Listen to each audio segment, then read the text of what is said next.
Hi everyone, this is Celia Hamilton from the Social Biz User Group. Thanks for listening to this interview.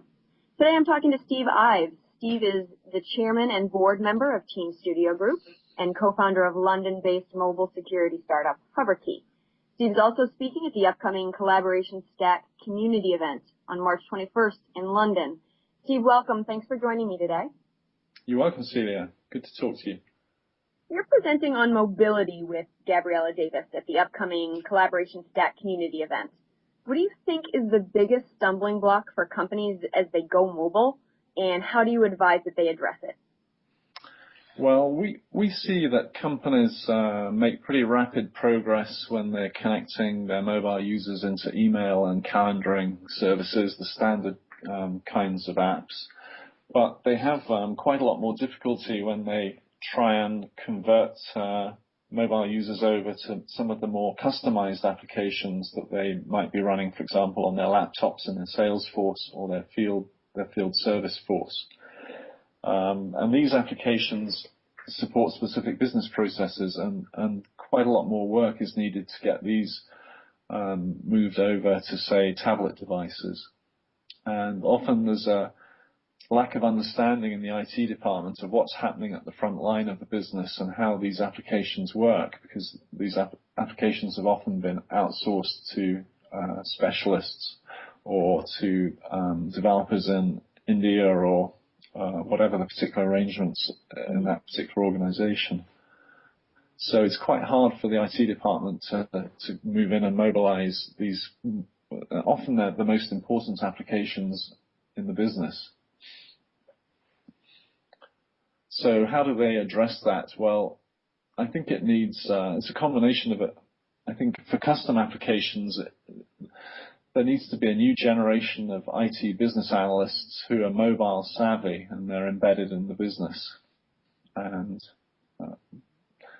that's going to take some time to fix. Another way to fix it is to use off-the-shelf apps like Salesforce.com that are already creating very good mobile versions of their applications, and just move to cloud services, and those things are already sort of already available from the App Store.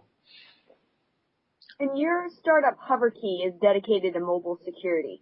So what's the key to striking a balance with mobile security? You have to have apps and devices locked down, but you also have to be nimble enough to do business. So what's the best way to do that?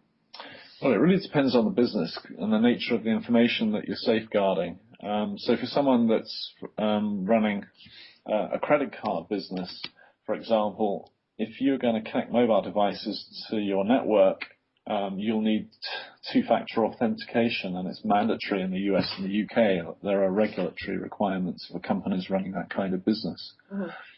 If take an opposite case, if you're a creative organization like a media business, you've got to be very agile and permissive. So, the standard kind of username and password security is going to be fine. So in Team Studio with our Unplugged product, we have, for example, an optional user configuration parameter or IT configuration parameter where you can specify a PIN code on your app, on your iPad, so that if you happen to be, if the user's left his iPad on a coffee table at home, the children can't just pick it up and start accessing the corporate information. They get a PIN code, which is protecting that individual app. Excellent. And then we ask a lot of people what projects they'll be working on this year, and mobile is always at the top of everyone's list.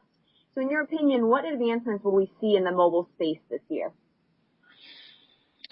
I don't see this year so much sudden change. I see tablets are getting more powerful every year, making laptop replacement more and more viable. Mm-hmm. I'm hoping to see some advance in mobile operating systems to allow users to share files more easily between different applications. For example, when you're creating complex documents, that's quite difficult to do on mobile devices, on iPads today. Even simple things like creating an email and adding a file attachment, which isn't a photo, is difficult on the iPad, which, given how many iPads are getting out there into the hands of enterprise users is quite surprising. Right.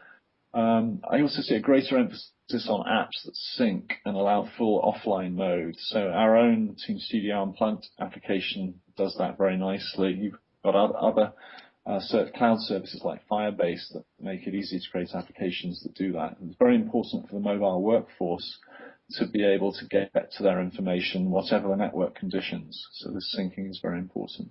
Mm-hmm. Well, those are my questions. Stephen, thank you so much for taking the time to talk to me. I look forward to your session on Friday. Okay, Celia, well, you're very welcome. I look forward to seeing you on Friday. Indeed. And thanks to you, our listeners. If you can be in London this Friday, March 21st, please check out the Collaboration Stack Community Event. It's a free technology-agnostic event hosted by the Turtle Partnership and London Developer Co-op. And it's a chance for folks who work with any collaboration software to meet, share ideas, and debate practices. And also don't forget to check out socialbizug.org. And it's a user group community built entirely on Connections, Domino, and XPages technologies, and is built for IBM Notes and Domino administrators and developers. Membership is completely free, so sign up today, and don't forget to follow us on Twitter at socialbizuser.